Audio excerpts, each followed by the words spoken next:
Ration బియ్యం మాఫియాలో MDU వాహన యజమానుల భాగస్వామ్యం ఉందన్నారు ఏపీ మంత్రి నాదెండ్ల మనోహర్.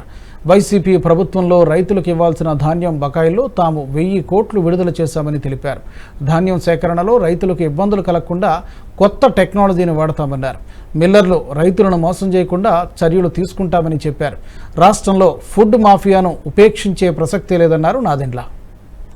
2404 మెట్రిక్ టన్నులు సీజ్ చేసినప్పుడు సుమారుగా చూచాయిగా 159 కోట్ల రూపాయలు దాని విలువ. ఇది బహుశా ఇది ఏ రాష్ట్రంలోనూ ఈ విధంగా జరిగి ఉండదు.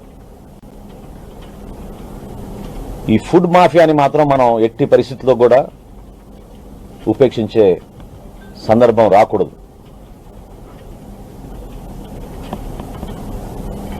ఈ మాఫియా ఏ విధంగా వ్యవస్థీకరించిందో మన కాకినాడ పర్యటనలో మీరందరూ చూశారు.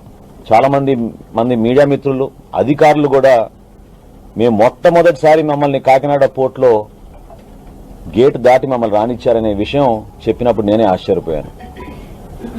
ఈ వీడియో మీకు నచ్చినట్టయితే లైక్ చేయండి, 10 మందికి షేర్ చేయండి. అలాగే కామెంట్ల రూపంలో మీ అభిప్రాయాలను మాతో పంచుకోండి. Nationalist hub group of channels ను సబ్స్క్రైబ్ చేసుకుని తెలుగునాట జాతీయవాద జర్నలిజాన్ని ప్రోత్సహించండి. ఈ వీడియో కింద ఉన్న బెల్ ఐకాన్ పై క్లిక్ చేయడం మర్చిపోవద్దు.